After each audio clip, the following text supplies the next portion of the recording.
Hindi pwede si Jesus Christ dahil Jesus Christ isang likha ng Diyos.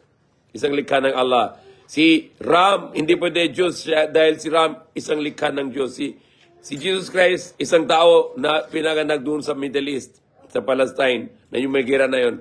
Si Ram na pinanganak sa India, isang Indiano, or Buddha, Indian o baka Chinese. May iba-ibang Buddha, may Chinese Buddha, may Japanese Buddha, may Indian Buddha. Okay? So isang likha pa rin. Okay? Si Muhammad isang alipin, propeta ng Allah. Okay? At yung religion ng kami Muslim na religion na Abraham na isa lang Diyos yung tagapaglikha, Allah. Na yan na pinakaunang utos ng Diyos na magsambahin sa isang Diyos. At bawal sabi ng Diyos na bawal na samba sa ribolto, yung samba sa mga imahin. Kahit ano man na imahin. Dahil yung tunay ng Diyos Allah, wala siya image. Dahil siya likha ng lahat ng tao. Infinite siya, wala siya katapusan, wala siya umpisa. Noon wala pang langit, lupa, tao, wala lahat. Siya pa rin na walang hanggang. Infinite.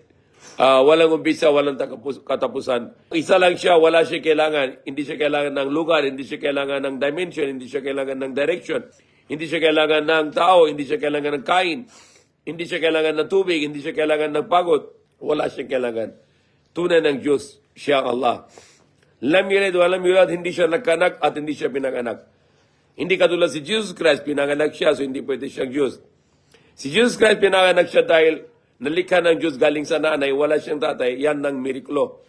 Katulad si Adam, unang tao, si Prophet Adam, walang tatay, walang nanay. Si Jesus may nanay, walang tatay, likha pa rin ng Diyos. So yung tunay ng Diyos Allah, hindi siya pinanganak. Si Jesus Christ, tao, propeta, pinanganak siya. Si Jesus, Muhammad, Moses, Adam, Abraham, lahat sila na pinanganak. Yung religion namin na religion ni Abraham, isa lang Diyos, Allah. Si Abraham may asawa niya, Sarah, tapos si Sarah may anak niya, Isaac, tapos Isaac anak niya, Jacob. Jacob is Israel. At meron siyang 12 anak, yung galing dun sa 12 anak na Bani Israel, 12 tribo ng Bani Israel. Doon galing si Prophet Jesus. At si isang anak ni Prophet Abraham galing kay asawa niya Hagar, si Ismail, doon galing si Prophet Muhammad. So Prophet Muhammad at si Prophet Jesus, pinsan lang. Okay? Propeta si Jesus Christ, propeta si Prophet Muhammad huling propeta. Si Holy Espiritu, isang anghel, likha ng Diyos. Siya yung papunta kay Maria, dala siya ng utos ng Diyos, yung salita ng Diyos. Bibigay siya dun sa tiyan ng Maria, maging mangyari buntis na siya. So, Jesus Christ, tao, anak ni Maria, hindi anak ni Diyos, propeta, alipin ng Diyos.